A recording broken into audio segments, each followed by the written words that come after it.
least make me engineer. These companies don't offer us anything else aside from facts and figures, features and benefits upon which to base This guy, oh my god. I'm gonna say it again. People don't buy what you do, they buy. A failure to communicate why creates nothing but stress or doubt. In contrast, many people who are drawn to buy Macintosh computers or Harley Davidson motorcycles, for example, didn't need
at least 25% more expensive than comparable PCs. And rationally speaking, there isn't much that they can do that a PC can. In fact, there are things that a PC can do that a Mac can. If people made only rational decisions and did all the research before making a purchase, hardly anyone would ever buy a Mac. But of course, many people do buy Macs. And some don't just buy them, love them.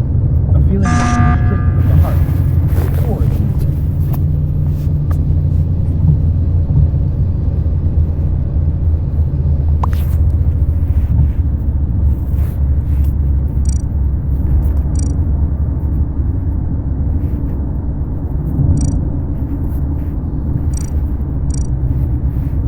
Right. You all know someone who's a die-hard Mac lover. Ask them why they love their Mac, and they won't tell you. Well, I see myself as someone who likes to challenge the status quo, and it's important for me to surround myself with the people, the products, and the brands that prove to the outside world who I believe I am. Biologically, that's exactly what happened. But their purchase decisions